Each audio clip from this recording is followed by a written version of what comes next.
Me nägime seda verd plaadil, me olime nagu, oh issand, ja siis ta tuli ja haaras meid. Ma kardan, et see, mida nad räägivad, on tõsi ja see ongi tõsi.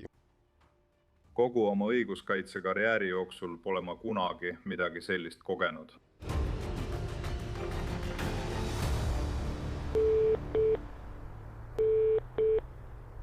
Sheriff Barberi kontor. Tere, minu nimi on Valerie Maythorn ja ma töötan Dairy Queenis. Ma olen seal üldjuht. Üks minu töötajatest ei ilmunud täna pärastlõunal kell 4 tööle. See ei ole talle üldse omane. Sa ei vasta oma telefonile, mis ei ole talle üldse omane. Ta pole ka oma tšekile järele tulnud. Kadunud töötaja on 32-aastane üksikema Tina Herman. Tina ja tema 2 last, 13-aastane Sarah Maynard ja tema 11-aastane vend Cody, elavad Apple Valleys, idüllilises järveäärses kogukonnas, mis asub Knoxi maakonna lainetavate küngaste vahel. Juhi palvel sõidab Knoxi maakonna šerifi asetäitja Tina Maia King Beach Drive'il, et kontrollida, kas temaga on kõik korras. Kui ta kohale jõuab, on Tina sinine kastiauto sissesõiduteel, kuid kui ta koputab esiuksele, ei vasta keegi. Asetäitja piilub majja sisse. Ta ei näe ega kuule midagi kahtlast, seega lahkub ta. Järgmisel päeval ei ilmu Tina jälle tööle. Seekord võtab tema juhataja asja enda kätte. Härra asetäitja Sofia, ma saan teid aidata. Ja siin Valerie Maythorn, ma helistasin eile õhtul, et teatada Tina Hermani kadumisest. Ma olen nüüd tema majast väljas. Ma läksin tema koju, sest ma olen tema pärast nii mures. Igal pulang veri. Olgu, anname te lihtsalt paar minutit ja me oleme teel, eks? Okay. Ära mine majja tagasi. Kui politseinikud saabuvad ja sisenevad Tina majja, ootab neid ees stseen otse õudusfilmist. Elutoas, koridoris, ühes magamistoas ja kogu vannitoas on veri. Kui nad jätkavad maja läbiotsimist, leiab politsei köögist kilekottidest toidukaubad ja garaažist pargitud sõiduki. Ainult, et see ei ole Tina kastiauto, see on Jeep. Politsei kontrollib numbrimärke ja avastab, et see kuulub Tina naabrile, 41-aastasele Stephanie Sprangile. Politseinike katsed Stephaniga ühendust saada on viljatud. On justkui nad, Tina, Sarah ja Cody oleksid õhku haihtunud. Verega kaetud maja ja 4 kadunud inimesega tegutseb Knoxi maakonna šerifi osakond kiiresti. Nad paluvad abi kriminaaltuvastuse ja uurimise büroolt ning FBI-lt ning korraldavad kiiresti otsingurühmad piirkonna läbiotsimiseks. Tundidega levib uudis Tina, Stephanie, Sarah ja Cody kadumisest kulutulena üle kogu Knoxi maakonna. Elanikud on šokeeritud ja hirmul. Keegi ei ütle Tina, tema laste ega Stephanie kohta midagi halba. Mõte, et keegi võiks neile haiget teha, tundub mõeldamatu. Kuna ilmseid kahtlusaluseid ega motiivi pole, alustavad uurijad 2 Tiinale ja Stephanile kõige lähema inimese, nende poissõprade uurimisega. Ülekuulamisel esitavad mõlemad mehed alibid, näites, et olid terve päeva tööl ning eitavad igasugust seotust nende kadumisega. Tööandjatega tehtud intervjuude põhjal suudab politsei kinnitada, et nad räägivad tõtt. Mõlemad mehed vabastatakse kahtlustustest. See viib uurimise tagasi algusesse, kuni võimud avastavad olulise uue vihje. Tina garaažist leiab politsei poekoti, mis on täis erinevaid esemeid. Kõige märgatavamad neist on prügikotid ja presendid. Quitong on Cody Says. See on dateeritud 11 novembriga ja ajatempli järgi osteti see kell 00.08. See tähendab, et kes iganes need esemed ostis, tegi seda mitu tundi pärast seda, kui Tina ülemus esimest korda võimudega ühendust võttis. Detektiivid saavad kohtumääruse ja koguvad poe valvekaamerate salvestised 11. novembrist. Vahetult pärast südaööd jäädvustavad kaamerad mehe, kes võtab riiulitel prügikotid ja presendid. Ta maksab nende eest sularahas ja lahkub seejärel poest. Parkla-kaamerad näitavad tuvastamata meest poest väljumas ja minema sõitmas. Kuigi uurijad ei suuda auto numbrimärki tuvastada, on näha, et tegemist on hõbedase Toyota Yarisega. Kasutades sõidukite registreerimisandmeid, koostavad võimud nimekirja kõigist Knoxi maakonnas Toyota Yarise omanikest.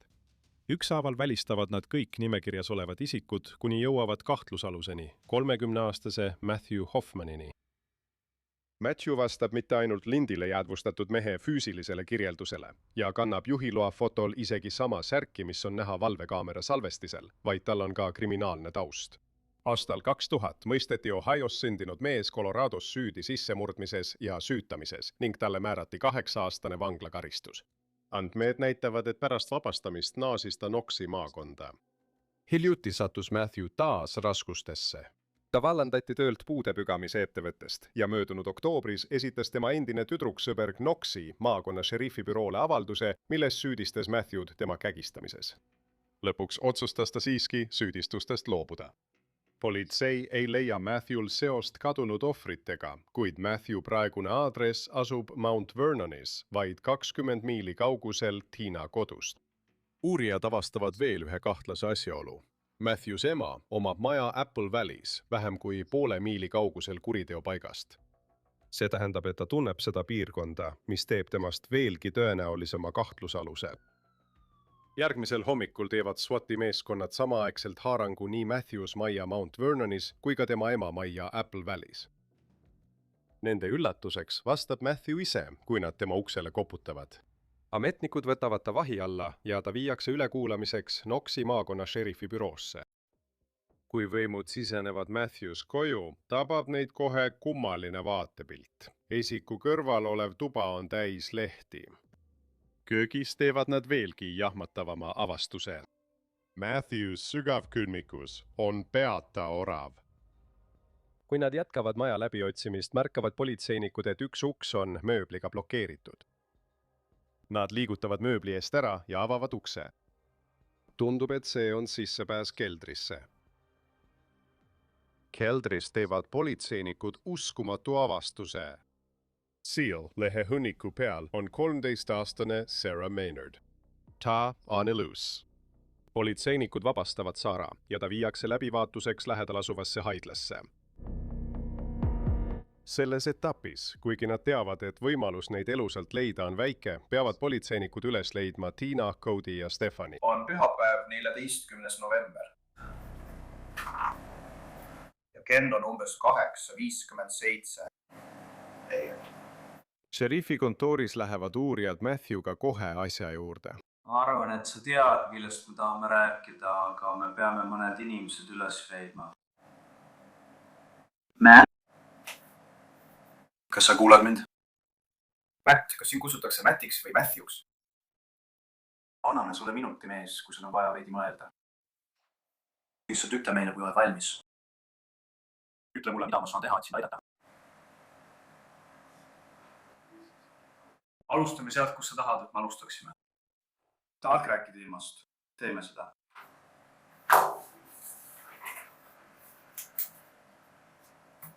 Ütle mulle lihtsalt, kus nad on, ma lõpetan rääkimise. Minutid muutuvad tundideks ja Matthew keeldub sõnagi lausumast. Meil on siin 2 perekonda, kes läbivad praegu põrgut ja sina tõmbad niite. Sul on võimalus neid inimesi aidata. Sul on võimalus neid rahustada. Sul on see võime seda teha. Ja me oleme siin, paludes sul meid ja neid aidata.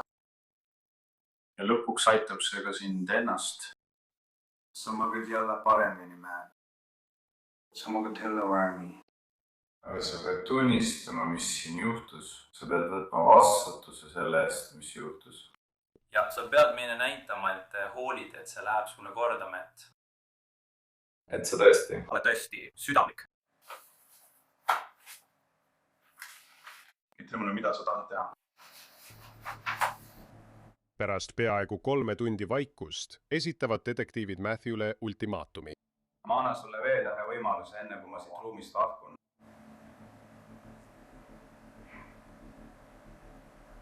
Et sa ütleksid mulle, kus ma saan minna ja leida Cody, Tina ja asjad.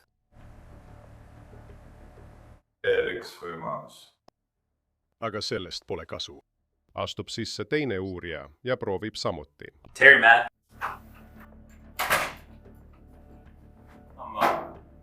Mina olen Joe Deeks, olen eriagent kriminaaluurimise ametist.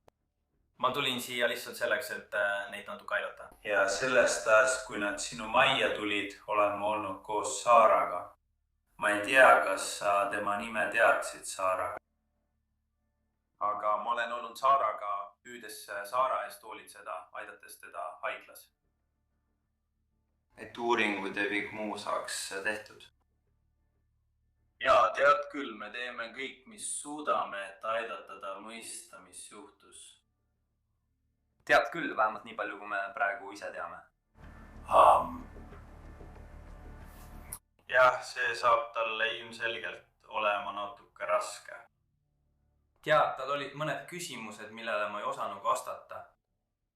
aga ma püüan, ma ütlesin talle, et ma proovin vähemalt sinuga rääkida ja vaadata, kas me saame paar vastust. Ega Matthew tõrjub teda samuti. kas sa mäletad, et ta küsis sinu käest, mis juhtus tema ema ja vennaga? ta ütles, et ta küsis sinu käest paar korda, kas sa mäletad seda? ma ei tea, millest ma räägin.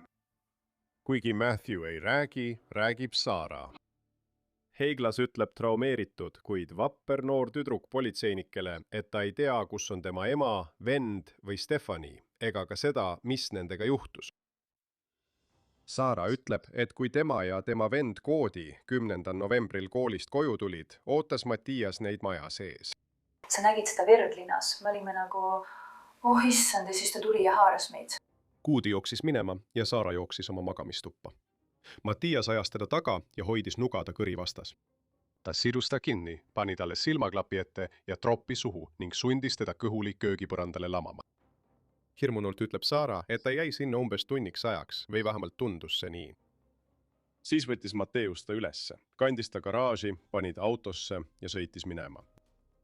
Lõpuks jõudsid nad Matteuse majja. Kui nad sinna jõudsid, viis ta Saara keldrisse, lükkas ta lehekuhjale ja jättis ta sinna, kirmunult pimedusse. Järgnevatel päevadel, kui ta oli endiselt tema keldris vangis, ütleb Saara, et Matteus ründas teda seksuaalselt ja ähvardas korduvalt tappa, kui ta peaks põgeneda üritama. Seotuna ja hirmununa polnud tal muud valikut, kui talle alluda. Järgmisel päeval, kui Tina, Cody ja Stephanie otsingud jätkuvad, töötavad võimud välja uue ülekuulamistaktika. Tere, Matt! Eile, kui Matthew šerifi kontoris vormistati, vestles ta vabatahtlikult ühe naisametnikuga. Seega kutsutakse appi FBI agent Kristen Cadu, lootuses, et ta suudab Matthewga kontakti luua ja veenda teda rääkima. Kas sa tahad, et ma võtaksin käerauad ära, et sa saaksid selle päriselt selga panna? Või tahad sa selle lihtsalt endale ümber panna?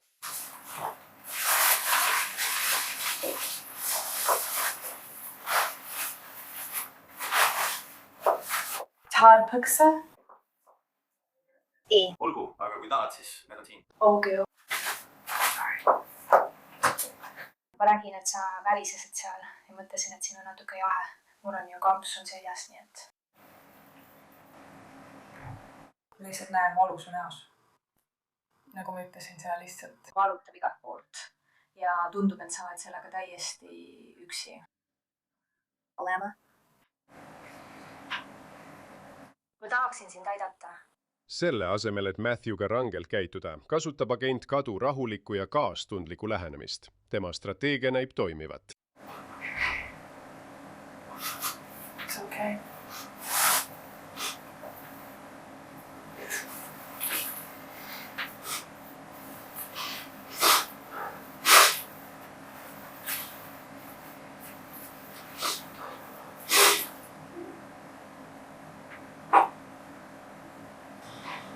See tundub, et selle lahendamine on vajalik.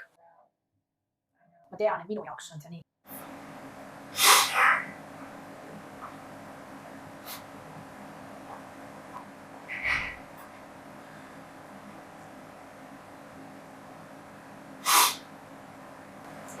Ma olen hull. Miks sa nii arvad? Sest ma pidin midagi halvasti tegema. Ma ei oleks siin, kui ma poleks seda teinud. Vau, sellega saab tegeleda. Ma kardan isegi teada, mis see oli, mis seda põhjustas. Sa kardad mulle öelda, mida sa teed.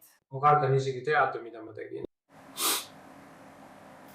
See saab sind ainult aidata. Sa ei saa millegagi tegeleda, kui sa ei tea, mis see on.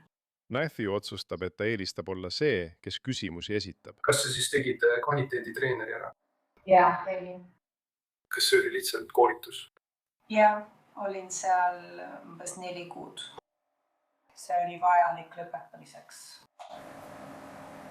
Et sisse saada. Kas sa oled kunagi olnud? Ma arvan, et su vanemad on uhked sinu üle. No minule uhked vanem. Vähemalt ma loodan nii. Lõpuks pöördub nende vestlus tagasi kuriteo juurde.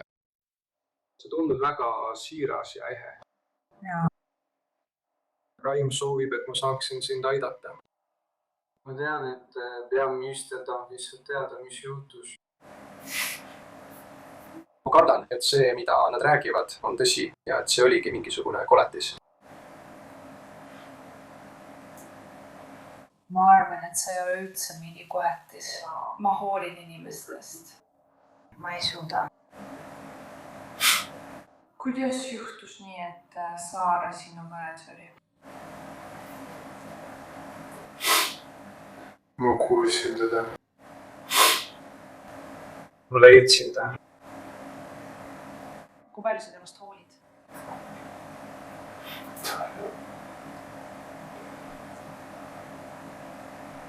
Kas? Minu keldris. Just siis, kui tundub, et agent Kadu jõuab edasi, Matthew sulgub taas. Kuid agent Kadu ei anna alla. Nad teevad pausi ja ta proovib teist lähenemist. Kuidas sul nüüd läheb? Mul on sulle midagi sinu emalt. Ma ei tea, kas see tundub tuttav. See on sinu ema käekiri.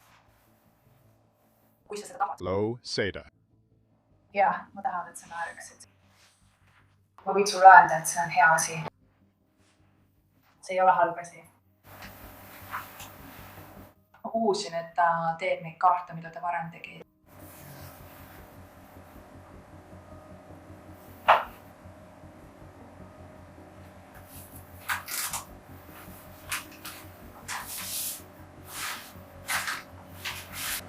Kas see muudab sinu jaoks midagi, et su ema on seal igal juhul olemas?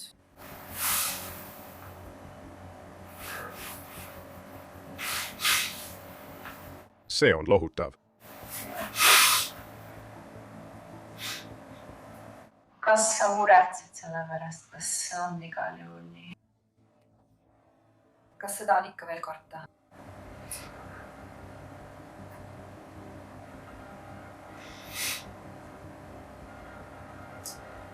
Ma arvan, et mitmel moel on ta tõenäoliselt juba halvimaga võidelnud ja ta on ikka valmis sind toetama.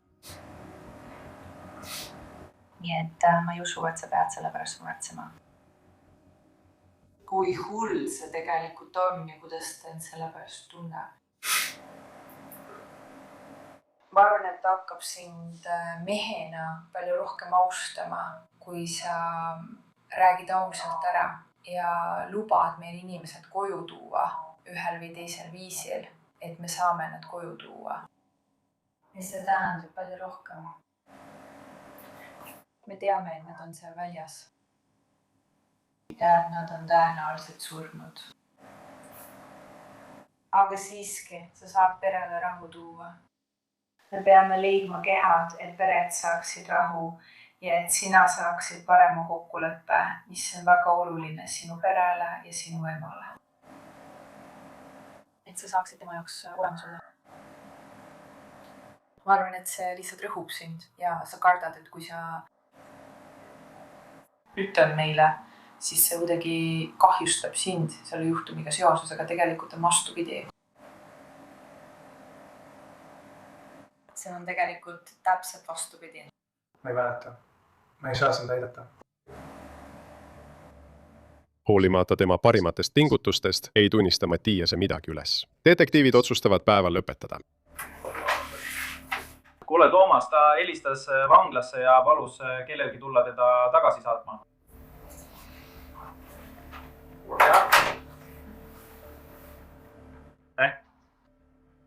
Sa pead natuke trenni tegema. 48 tundi pärast seda, kui Sarah Maynard leiti elusana Matthew Hoffmani keldrist. Politsei ei tea endiselt, mida ta tegi tema ema Tina, venna Cody ja nende naabri Stephanie Sprangiga. Pärast 2 päeva Mattias Hoffmani enesehaletsuse ja venitustaktikate talumist on uurijatel mõõt täis. Nad on, et nad survestavad ja survestavad, prokurörid survestavad, et see tuleksid ja toimuks ära kuulamine. Ja see ongi kõik. See on sinu viimane võimalus meiega rääkida. Sõna otseses mõttes. Siin on advokaat kohal. Seda nad taotlevadki. Ja süütjad, et oled ikka veel nõus meiega rääkima ilma advokaadita, aga praegu just seda taotletaksegi. Nii et see on sinu viimane võimalus praegu meiega rääkida. Ma teen sinu eest otsuseid. Jah, see tähendab sõna otseses mõttes. Ja kui sa seda tegid, siis võta see ära. Nad panevad selle kõlama, nagu see oleks sinu vabadus, aga tegelikult ei anna see sulle seda võimalust. Minu huvides ei ole ilma advokaadita rääkida. See on sinu huvides. Loodetavasti oleme suutnud tekitada piisavalt usaldust, et sa teaksid, et me ei valeta sulle, kui ütleme, et see aitab sind lõpuks. Sa pead mõtlema oma perele ja iseendale ning sellele, kuidas see kõik toimima hakkab. Nemad on need, kellele sa lõpuks pead otsa vaatama ja kuidas nemad sinusse suhtuvad. Sinu ema on pidevalt rõhutanud, et tee lihtsalt õiget asja ja ütle meile, kus nad on ja ta on sinu jaoks olemas. See on see, mis teeb uhkeks. Teadmine, et sa olid aus. Ja see on sinu viimane võimalus. Siiski keeldub Matthew avaldamast rohkem teavet, kuid 2 päeva hiljem, kui surmanuhtlus on kaalul, muudab ta meelt. Kirjalikus ülestunnistuses ütleb Matthew, et ta mõtles välja plaani röövida Tiina maja. 9. novembri õhtul parkis ta oma auto lähedal asuvate spordiväljakute juurde ja lõi metsas laagri üles otse Tiina maja vastas. Järgmisel hommikul, 10. novembril, jälgis ta ja ootas, kuni oli kindel, et Tiina ja tema lapsed olid päevaks kodust lahkunud. Umbes kell 10:30 sisenes ta majja läbi garaaži.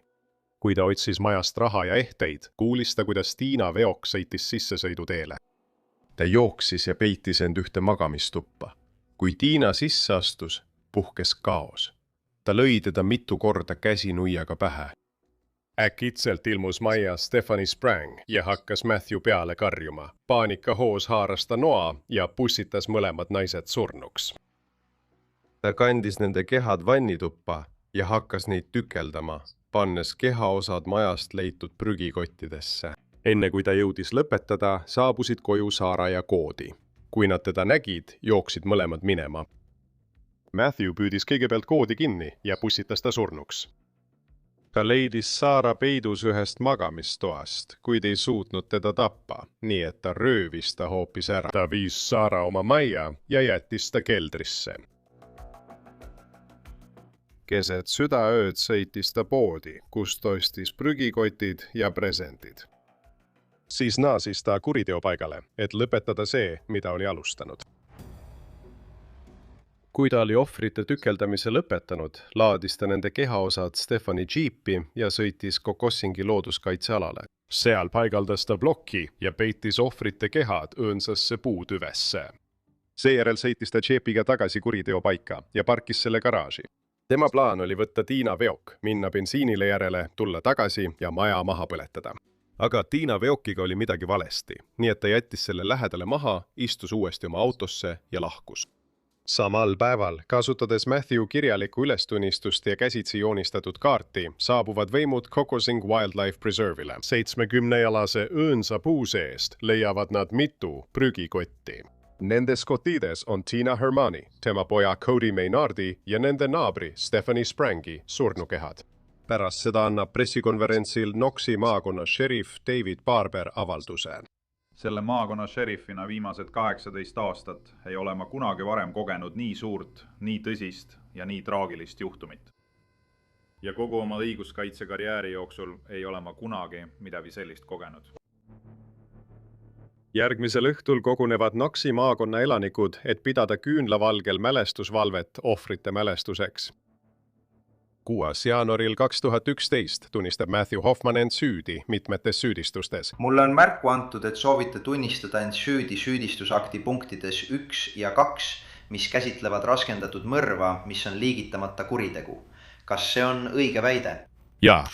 Mulle on samuti märku antud, et soovite tunnistada end süüdi süüdistusakti punktis 3, mis on täiendav raskendatud mõrva süüdistus teise seaduse sätte alusel, mis on liigitamata kuritegu. Kas see on õige väide?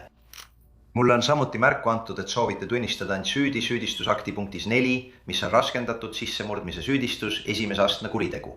Kas see on õige väide? Jaa. Teie soov on tunnistada end süüdi süüdistusakti punktis 5, mis on inimröövi süüdistus, esimese astme kuritegu. Kas see on õige? Jah. Ja kas teie soov on tunnistada end süüdi süüdistusakti punktis 6, mis on vägistamise süüdistus, esimese astme kuritegu? Jaa. Kohtunik mõistab talle eluaegse vangistuse ilma tingimisi vabastamise võimaluseta. Üle 10 aasta hiljem, kuigi õiglus on jalule seatud, kummitab selle juhtumi mõttetu jõhkrus endiselt nii Knoxi maakonna elanikke kui ka uurijaid. Kuigi ta on nüüd täiskasvanud naine, jääb Sarah nende jaoks, kes seda traagilist juhtumit mäletavad, alati nooreks tüdrukuks, kes elas üle mõeldamatu.